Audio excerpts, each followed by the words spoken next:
Hi friends, welcome to Hema's cook book. ಇವತ್ತು ನಾನು ಹಾಗಲಕಾಯಿ ಗೊಜ್ಜು ಮಾಡ್ತಾ ಇದ್ದೀನಿ.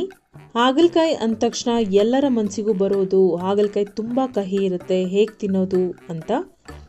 ಬಟ್ ಹಾಗಲಕಾಯಿ ಆರೋಗ್ಯಕ್ಕೆ ತುಂಬ ಒಳ್ಳೆಯದು. ಡಯಾಬಿಟಿಕ್ ಪೇಷಂಟ್ಸ್ಗಂತೂ ತುಂಬ ಉಪಯುಕ್ತವಾಗಿದೆ. ಬನ್ನಿ ಹೇಗೆ ಮಾಡೋದು ನೋಡ್ಕೊಬರೋಣ. ಮೊದಲಿಗೆ ನಾನಿಲ್ಲಿ 4 ಹಾಗಲಕಾಯಿನ ತೊಳೆದು ಕಟ್ ಮಾಡ್ಕೊತಾ ಇದ್ದೀನಿ. ನೋಡಿ, ಈ ರೀತಿ ತೆಳ್ಳಗೆ ಕಟ್ ಮಾಡಿ ಸ್ವಲ್ಪ ಎಣ್ಣೆ ಹಾಕಿ ಫ್ರೈ ಮಾಡ್ಕೋಬೇಕು.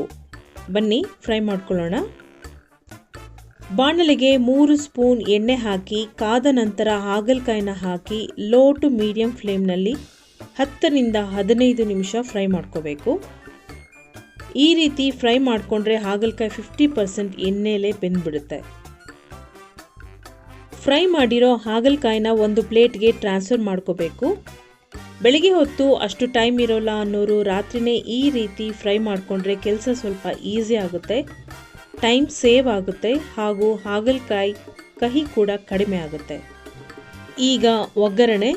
ಕಾದ ಬಾಣಲೆಗೆ 3 ಟೇಬಲ್ ಸ್ಪೂನ್ ಎಣ್ಣೆ ಹಾಕಿ ಅದಕ್ಕೆ 1/4 ಸ್ಪೂನ್ ಸಾಸಿವೆ, ನಂತರ ಫ್ಲೇಮ್ನ ಮೀಡಿಯಂನಲ್ಲಿಟ್ಕೊಂಡು 1 ಟೀ ಸ್ಪೂನ್ ಕಡಲೆಬೇಳೆ ಕೆಂಪಗಾದ್ಮೇಲೆ 3 ಕಡ್ಡಿ ಕರಿಬೇವು, ನಂತರ ಉದ್ದವಾಗಿ ಕಟ್ ಮಾಡಿರೋ ಈರುಳ್ಳಿ 1 ಬೌಲ್ ಹಾಕ್ಕೋಬೇಕು.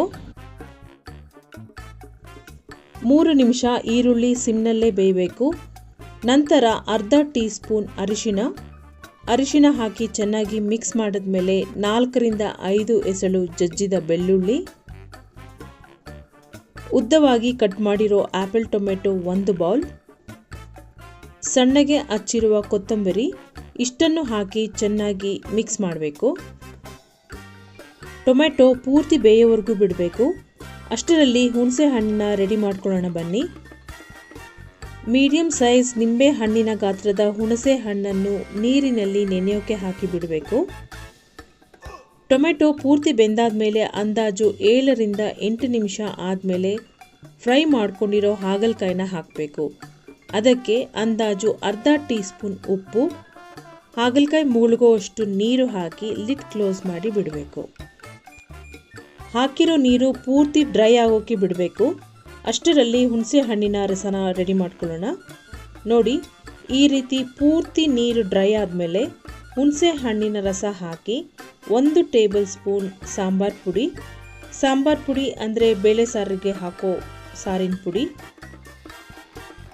ಇದರ ಜೊತೆಗೆ 2 ಟೇಬಲ್ ಸ್ಪೂನ್ ಆರ್ಗ್ಯಾನಿಕ್ ಬೆಲ್ಲ ಇಲ್ಲ ಅಂದರೆ ನಾರ್ಮಲ್ ಬೆಲ್ಲ ಕೂಡ ಹಾಕ್ಕೋಬೋದು. ಚೆನ್ನಾಗಿ ಮಿಕ್ಸ್ ಮಾಡಿದ್ಮೇಲೆ ನೀರು ಸೇರಿಸ್ಕೋಬೇಕು. ಪೂರ್ತಿ ಡ್ರೈ ಬೇಕು ಅಂದರೆ ನೀರು ಸೇರಿಸ್ಕೋಬಾರ್ದು. ಚಪಾತಿಗೆ ಗೊಜ್ಜು ಥರ ಬೇಕು ಅಂದರೆ ಕನ್ಸಿಸ್ಟೆನ್ಸಿ ನೋಡಿಕೊಂಡು ನಾವು ನೀರು ಹಾಕ್ಕೋಬೋದು. ಮೀಡಿಯಂ ಫ್ಲೇಮ್ನಲ್ಲೇ 8 ರಿಂದ 10 ನಿಮಿಷ ಬಿಟ್ಟರೆ ಆರೋಗ್ಯಕರ ಹಾಗಲಕಾಯಿ ಪಲ್ಯ ರೆಡಿ. ಈ ರೀತಿ ಉಪ್ಪು, ಹುಳಿ, ಖಾರ, ಸಿಹಿ ಕಾಂಬಿನೇಷನಿಂದ ಹಾಗಲಕಾಯಿ ಗೊಜ್ಜಂತೂ ತುಂಬಾ ಚೆನ್ನಾಗಿರುತ್ತೆ. ಕಹಿ ಕೂಡ ತುಂಬಾ ಕಡಿಮೆ ಕಾಣುತ್ತೆ. ಹಾಗಲಕಾಯಿ ಆರೋಗ್ಯಕ್ಕೆ ತುಂಬ ಒಳ್ಳೆಯದು. ತಿಂಗಳಿಗೆ 1-2 ಬಾರಿಯಾದರೂ ತಿನ್ನೋ ಅಭ್ಯಾಸ ಮಾಡ್ಕೋಬೇಕು. ಆರೋಗ್ಯಕ್ಕಂತೂ ತುಂಬಾ ಲಾಭದಾಯಕವಾಗಿರುತ್ತೆ. ಚಪಾತಿಗಂತೂ ಅದ್ಭುತವಾಗಿರುತ್ತೆ. ನೀವೊಂದ್ಸಲ ಟ್ರೈ ಮಾಡಿ ಹೇಗೆ ಬಂತು ಅಂತ ಹೇಳಿ friends. Thanks for watching friends. Please subscribe ಆಗಿ ಹಾಗೂ ನಿಮ್ಮ ಹೇಮಾಗೆ ಸಪೋರ್ಟ್ ಮಾಡಿ. By friends.